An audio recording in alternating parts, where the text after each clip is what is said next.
మా నుంచి తప్పించుకోవటం అంత సులభం కాదు. నేను పరిగెత్తి అలసిపోయాను. ఏం కావాలి? నీ ప్రాణం అక్కర్లేదు, నీ ఆస్తి అవసరం లేదు. ఏదో అవసరానికి 2000 అప్పుడైతే ఇలా చంపేపోతున్నాడు జీవాజీ. ఆయన అప్పు తీసుకున్న తప్పించుకుని తిరగాలి కానీ ఆపేసి మీకు అక్కడ పెట్టండి. కొత్త అప్పు ఇవ్వకూడదని. ఇదిగో వెంకీ, కావాలంటే నీకు ఇచ్చిన పాత బాకీ మర్చిపోతాను, నన్ను వదిలే. మీరు మమ్మల్ని వదలనా? మేము మిమ్మల్ని వదలలేమండి. మీ దగ్గర అప్పు తీసుకున్న నిజం మమ్మల్ని నీలా వెంటాడుతుంది. అందుకు నన్ను వెంటాడుతున్నారా? నన్ను అంతగా నాయపసలేదు. ఉండి లేదంటే మొత్తం లేకుండా పోతారు. ఇప్పుడు మీకు ఇస్తే జరిగేది అదే. ఇస్తే ఇవ్వండి, లేకపోతే మానేయండి, అంతేగాని శుక్రవారం పూట అశుభ మాటలు మాత్రం ఆడకండి. శుక్రవారం లేదు, శనివారం లేదు, అసలు వడ్డీ వ్యాపారమే చేయడం లేదా? జీవాజీ, డిస్కషన్స్ అనవసరం. ఇప్పటికి 18,000 ఇచ్చారు, ఇంకో 2,000 ఇస్తే 20,000 రౌండ్ ఫిగర్ అవుతుంది. 2 రోజులు తిరిగి ఇచ్చేస్తాం. వీళ్ళకి ఇప్పుడు దాకా ఇచ్చింది 14,000 కదా, 18,000 అంటాడేమిటి పెచ్చనాయాలు? పడ్డాడు కక్కుర్తాడు. సంగతి వరకు తెలుసు. అసలేనయ్యా, ఇదే నేను మీకు ఇచ్చే ఆఖరి అప్పు. మీరిచ్చిన ప్రతిసారి ఇలాగే అంటారు. ఇతనే వచ్చిందని తగలేయకుండా ఊరికే వచ్చింది ఏంటి? అబ్బాయి ఏం లేదండి. జాగ్రత్తగా ఉపయోగించి పైకి రావాలయ్యా. సరే, ఈ 2,000తో 20,000 సంపాదిస్తారు. అదే కూర్చొని ఆలోచిస్తాం. ఆ జీవగాడు ఎప్పటికైనా జీవితంలో పైకి రావాలంటాడు. రోజు ఇంత పైకి వస్తాం తెల్లడికి. రే, మనం దొరికిన వాళ్ళ దగ్గర అప్పు చేసి తాగెత్తనం. ఇలా ఎన్నాళ్ళు ఇచ్చే వాళ్ళు ఉన్నన్నాళ్ళు తెలిసిన వాళ్ళందరూ అయిపోయారు, ఇంకెవరు మిగిలారా? అందుకే నేను ఎప్పుడు అంటూ ఉంటాను, సర్కిల్ బెంచ్ మని ఒక 2 పెంచుకుందామన్నా ఎవడు కోఆపరేట్ చేయట్లేదా? మనం చూస్తేనే జంప్ అక్కడ. అరే వడ్డీ ఎంతైనా పర్వాలేదు, అప్పు ఏంట్రా అంటే ఒక ముందు రాడే. ముందుకు వస్తే వాళ్ళు వెనక్కి వెళ్తారని భయం. భయం భయం భయం, ఎక్కడ చూసినా భయం. ఎన్నాళ్ళు ఈ భయం? మనల్ని చూస్తే మనకే పరమ అసహాయం చేస్తుంది. మనకే కాదు, ఊళ్ళో వాళ్ళందరూ కూడా అదే ఫీలింగ్. అందరూ డిగ్రీ 3 సంవత్సరాలు చదివి పాస్ అయితే మనం 6 సంవత్సరాలు చదివి పాస్ అయ్యాం. మరి ఉద్యోగం ఎవడి? ఉద్యోగాలు ఇవ్వక, అప్పులు ఇవ్వక, తాగేది ఎలాగా, బతికేది ఎలాగా? అరే మనం మాత్రం మనుషులం కాదా? మనకి కోరికలు ఉండవా? ఇప్పుడు మనం ఆలోచించాల్సింది అది కాదు, రేపటికి ఎవరిని చంపాలి. కాలనీలో ఎవరు సార్?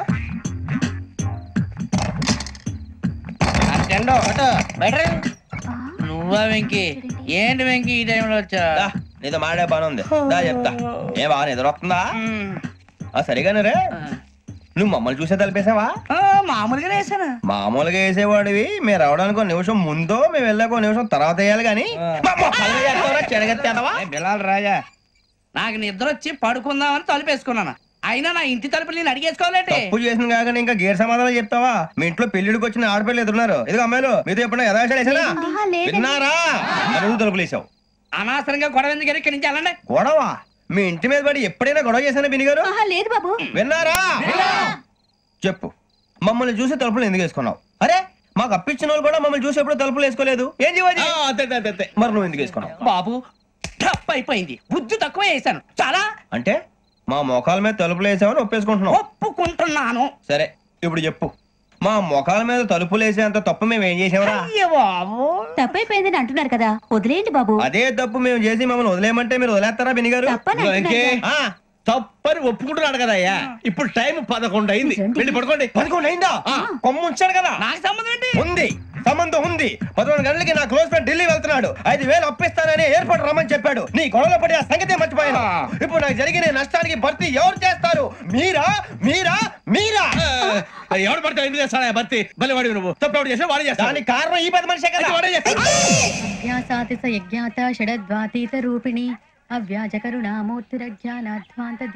బీరు రమ్ము కలుపుకూడదు, తలకే పట్టేసింది. ఏంటే చదువుకుంటున్నావా? చదువుకో. దేనైనా వెనక్కి తీసుకురావాలం గానీ కాలం వెనక్కి తీసుకురావడం ఎవడి వల్ల కాదు. టైం విలువ గురించి నువ్వు మాట్లాడడం. నువ్వు ఎలా పోతే నాకెందుకులే. ఏమ్మా నీ పూజ అయిందా? తలకే పట్టేసింది, కాస్త మజ్జిగుంటే ఇవే. మా నాయనే అందరూ పొద్దున్నే లేచి టీలు కాఫీలు అడుగుతుంటే నువ్వు మాత్రం మజ్జిగ అడుగుతున్నావురా. కాఫీలు టీలు తాగే స్టేజ్ వాడు ఎప్పుడో దాటిపోయాడు. రాత్రి తాగింది దిగాలంటే మజ్జిగే తాగాలి. నువ్వు తల దించుకోవడం ఎందుకురా? నీలాంటి యదవనగానందుకు నేనే దించుకోవాలి తల. రాత్రి సుబ్బారావు గారి ఇంటి మీద గొడవకి వెళ్ళేవంటగా. అలా చెప్పాడు మీకు? ఏ మళ్ళీ గొడవ కెడతావా? నీ దెబ్బకు భయపడి రాత్రి తలుపులు తీసి పడుకున్నారంట. తెల్లారగా టైంట్లో దొంగలు పడ్డారు. ఇంట్లో ఉందిలేండి, పట్టుకుపోవడానికి అక్కడ కూతురు తప్ప. ఎన్నాళ్ళు ఇలా బేవర్స్గా తిరుగుతావురా? ఇన్నాళ్ళని ఏం ఫిక్స్ అవ్వలేదండి. చిచి నాన్న, అమ్మా, కంబైన్ స్టైల్స్ కి ఫ్రెండ్స్ ఇంటికి పిలుద్దాం అంటే వీడికి భయపడి ఎవరు రావడం లేదు. నేనే చేశానే? వాళ్ళ వంక అదోలా చూస్తున్నావంట. గొప్ప ఫిగర్ అని అదోలా చూస్తాను, ఏదో మోహాలు వేసుకొని. చదిగా ఆ గొంతు ఆ వాలకం చూడలేకపోతున్నాను రా బాబు. చిన్నప్పుడు వచ్చి నా అలాగే ఉన్నావు, తెగ ముడిచిపోయారు. ఇప్పుడు నచ్చట్లేదు నాన్నగారు మీకు? నేను యదవలతో డిస్కస్ చేయను. నేను చేస్తాను. మీరు చెప్పదలుచుకుంది ఏమిటో చెప్పండి. ఇంక చెప్పేదే ఉంది. నువ్వు ఇలా గాలికి తిరుగుతుంటే నేను తిండి పెట్టలేను. నాన్నగారు ఇప్పుడు శుక్ర మహాదశి 4వ పాదంలో ఉంది. నేను ఇప్పుడు ఏం చేసినా కలిసి రాదు. శనిగారు సెంటర్ లో కాసేసి నన్నే చూస్తాడంట. వాడు అలా సైడ్ అయిపోయి నేను ఏదో అవుతాను కదా, మీరు కంగారు పడకండి. ఇవన్నీ ఆ జగదాంబ చౌదరి గారు చెప్పాడా? జేసీ గారిని గాడు గిడు అనకండి బాబు, మీకే మంచిది కాదు. అబ్బా ఊరుకోండి, ఎవరి నమ్మకాలు వాళ్ళవి. ఎరా ఇంతకీ ఆ శనిగాడు సైడ్ కి ఎప్పుడు వెళ్తాడంట? నేను పోయా. సెంటర్ లోకి రావాలమ్మా. మరి ఆ గురువు సెంటర్ లోకి ఎప్పుడు వస్తాడంటావు? అవన్నీ మనకి తెలుస్తాయి అంటే జేసీ గారు తెలుస్తాయి. నాన్నగారు ఒక 1000 రూపాయలు ఇవ్వండి, నెక్స్ట్ నుంచి అన్ని అడిగేసి వస్తాను. ఎదిగిన కూతురు గుండెల మీద కుంపటైతే నీలాంటి బేవార్స్ కొడుకు క్లైమోర్ మైన్స్ లాంటి వాడు చీదరిదుడా. ఆ జేసీ గారు పోయాక వీడు నేను అమ్మ నువ్వే ఫీల్ ఓకే. ఆయన కావాలని అంటున్న మాటలు కాదు, ఆయన దేవుడు. కానీ ఆ శనిగాడు ఆడి కాన్సన్ట్రేషన్ అంతా నా మీదే పెట్టేశాడు. మరి ఇప్పుడు ఎలాగరా నాన్న? ఆ పని మీద డబ్బులు అడుగుతుంటే నిసుకుంటున్నాడు. పోనీ నువ్వేనా ఇవే? నా దగ్గర కూడా లేవురా. తెలుగు భాషలో నాకు నచ్చని ఒకే ఒక్క పదం లేదు.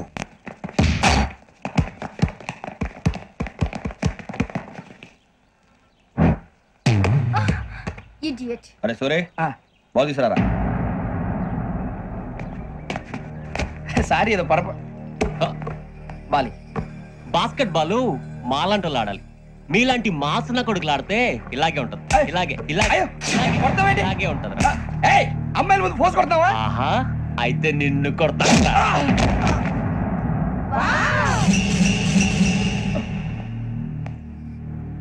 వాడు అమ్మాయిలు ఉన్నారని చూడరా ఎరా రెచ్చిపోతున్నాడు. బాస్కెట్ బాల్ మీ వాడి ఆట కానీ మీలాంటి మాసోళ్ళు ఆడే ఆట కాదు అంటున్నాడు రా. రే ఇంత ముందు 2-3 సార్లు కూడా ప్రతి విషయంలో జోక్యం చేసుకుని మనల్ని కొడుతున్నాడు రా. వాడిని ఏదో ఒకటి చేయాలరా, వాడిని వదలొద్దురా.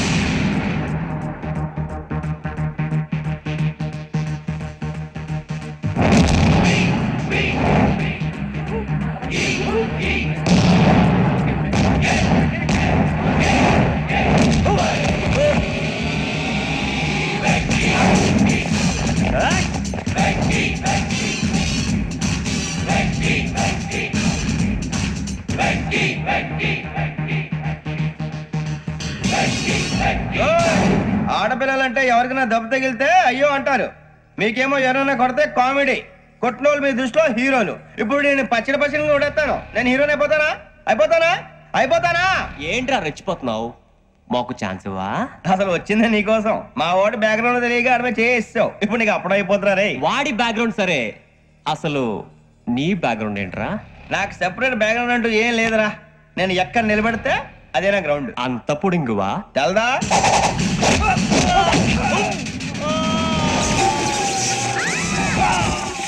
ఎవ్వా మన మామిడి కొట్టినప్పుడు వావ్ అన్నారు, ఇలాగే ఉంటుంది మరి.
సూర్యబాబు, ఇందాక నేను కొట్టినప్పుడు నీకే అనిపించిందిరా? కుమ్మేయాలనిపించింది. మరి కుమ్మే. అమ్మో కుమ్ము. నిన్ను అమ్మాయిని ముందు పట్టుకొని అలా కొడితే ఏ తగ్గుతుందిరా ఆడికి? అసలు ఎక్సైజ్ బాడీ ఏదవది తప్ప చెప్తాను. కొడితే మడతడిపోవాలి. మాస్తో పెట్టుకుంటే మడతడిపోద్ది. ప్రపంచంలో ప్రతి వాడు ఏదో పని చేసుకుంటున్నాడు, మనం తప్ప. మా కాంట్రాక్టర్ తో చెప్పి పని ఏదైనా ఇప్పించరా? ఎలాంటి పనులు మేము చేయం. డిగ్రీలు బిఏ, నేను ఎంఏ. ఇలా ఇచ్చాడేంట్రా? అయ్యి బాబోయ్, ఇంకేమైందిరా? మడతాడిపోయిందిరా బాబు.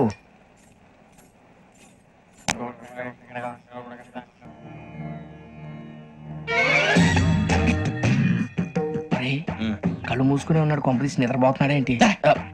ధ్యానం కళ్ళు మూసుకొని ఎవరినో కాంటాక్ట్ చేస్తున్నారు. అవునా? అబ్బా. రామ్ ప్రసాద్, నీకు నిజం చెప్పాలంటే బాధగా ఉంది, కానీ చెప్పక తప్పదు. ఎందుకంటే అది నిజం కాబట్టి. Correct sir, correct. ఏంటి సార్ అది? నీకు 40 ఏళ్ళు వచ్చే వరకు కష్టాలు తప్పవు. గురుజీ, అవి మామూలు కష్టాలు కావు, అష్ట కష్టాలనే చెప్పాలి. ఉదాహరణకు అవి ఎలా ఉంటాయంటే, దొరక్క నీకు ఫుడ్ దొరికితే అది నీ నోటికందే లోగా నీ కాలో నీ చెయ్యో తగిలే మట్టిపాలైపోతుంది. నీ వాకలికి తట్టుకోలేక అప్పు కోసం ఎండను పడి వెళితే అక్కడ తాళం వేసి ఉంటుంది. మరో కఠోరమైన నిజమేమిటంటే, నీ దరిద్రాన్ని చూసి భరించలేక నీ భార్య లేచి వెళ్ళిపోతుంది. ఒక్కతేనా ఎవరితోనన్నా? తప్పు.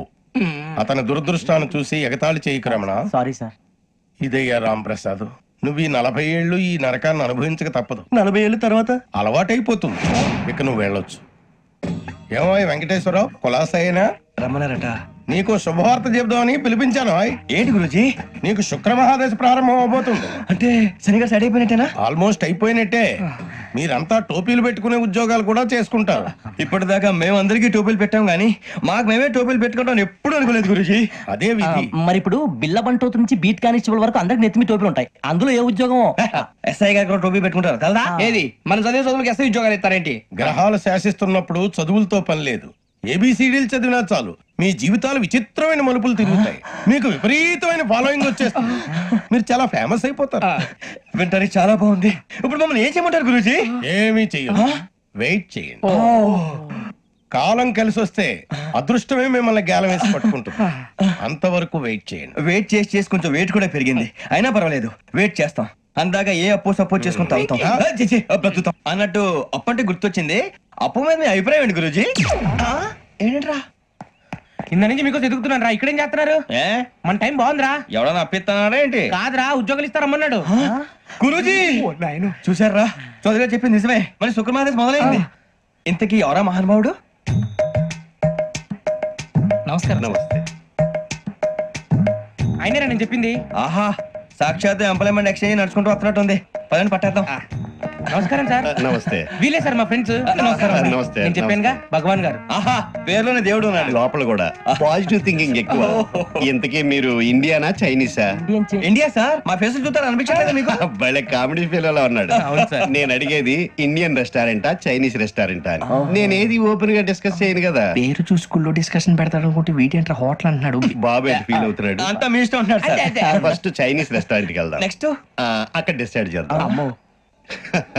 చాలా ఇబ్బంది పడుతున్నట్టున్నారు. నువ్వు చేత్తో తినే బాబు. నేను జనరల్ గా చైనీసే ప్రిఫర్ చేస్తాను. ఫ్యాట్ కంటెంట్ తక్కువ ఉంటది కదా. రేపు నుంచి మేము కూడా ఇదే ఫాలో అవుతాం. ఇంతకీ మీకు స్టీల్ ప్లాంటా, షిప్ యార్డా, ఏషియాడా, జింక, బంకా? బంకా? హెచ్పిసిఎల్. ఇవన్నీ దేనికి సార్? దేనికేంటి? ఉద్యోగం చేయడానికి. మీకు ఎందులో కావాలో చెప్పండి. నేను అమలపోతున్నారా? ఏంటయ్యా డిస్కషన్స్? మాకు నీ ఛాయిస్లు ఉంటాయి అనుకోలేదు. మీరు సడన్ గా జింకు బంకు అంటే సింక్ అవడానికి కొంచెం టైం పట్టింది. అదే అదే జేసీ గారు టోపీలు పెట్టుకుని ఉద్యోగం అన్నారుగా. వీటిలో టోపులు పెట్టుకునే జాబ్లు ఎక్కడ ఉన్నాయండి? అన్నిటిలోనే ఉంటాయి. వాటిలో కూడా ఉంటాయి. వాచ్మెన్ ఉద్యోగం కావాలా? ఇంతకీ మీరు అనే జాబ్ ఏంటి సార్? నేను చెప్పేది టోపులు పెట్టుకునే ఉద్యోగం కాదు, టైల్ కట్టుకునే ఉద్యోగం. అది టైల్ కట్టుకోవటం మాకు రాదు. వాళ్ళు కడతారులే. ఇంతకీ మీకు జిఎం కావాలనా, ఏ జిఎం కావాలనా? అతను పిలుస్తున్నాడు చూడు బాబు. జిఎం అడిగితే ఎలా ఉంటుందంట? ఏజీఎం అంటే వెంటనే కొంచెం పెద్దదిగా ఉంది. ఏజీఎం ఇప్పించండి సార్. అనుకున్నాను నువ్వు ఇది అడుగుతావని. జిఎం అంటే జనరల్ మేనేజర్, ఏజిఎం అంటే అసిస్టెంట్ జనరల్ మేనేజర్. తూచండి, మాకు జిఎంఏ కావాలి సార్. అది సరే కానీ భగవాన్ జీ, ఈ ఉద్యోగాలకి టోపులు పెట్టుకుని వెళ్ళొచ్చా? నీ ఇష్టం వచ్చినట్టు వెళ్ళొచ్చమ్మా. నాకు జింక్లో ఇప్పించండి. నాకు స్టీల్ ప్లేట్ నాకు బంకులో గానీ. కన్ఫ్యూజ్ చేయగానే ఆయన్ని అందరికీ ఒక చోట ఇప్పించండి సార్. కలిసి పని చేసుకుంటాం. జీతం ఎంతండి? 30,000 అంటే 40,000. వడ్డీ ఎంత? అప్పు కాదయ్యా, నీకు ఇచ్చే జీతం. అంటే తిరిగి ఒక్కలేదా? ఫ్రస్ట్రేషన్ లో ఉన్నట్టున్నాడు. అవునండి. నువ్వు ఇచ్చిన వాళ్ళు తీసుకోరు. మాకు అవసరం కూడా అదే. అంతేకాదు ప్రతి నెల గ్రాట్యుటీ, పిఎఫ్, సిఎఫ్. బియ్యం కూడా సార్? ఏ నువ్వు యాక్ట్ చేస్తావా? భగవాన్ జీ, మీరు ఇదంతా ఎందుకు చేస్తున్నారు? ఊరికే మాత్రం కాదు. నేను మంచోడని చెప్పి నా కారు పెట్రోల్ లేకుండా వెళ్తుందా? వెళ్దాం. నేను ఇచ్చుకోవాల్సినవి ఉంటాయి కదా. ఇలా చూడు, అందుకని ఉద్యోగానికి వాళ్ళ ఆకారం తీసుకుంటా. మా గెటబుల్ చూసి మీరు అపార్థం చేసుకుంటున్నారు. మాకంత పొజిషన్ లేదండి బాబు. పోనీ నలుగురు కలిసి ఉద్యోగం చేసుకోవచ్చా? మీ దరిద్రం నాకు అర్థమైంది. థ్యాంక్స్. మీ నలుగురు కలిసి 1,00,000 రూపాయలు ఇవ్వండి చాలు.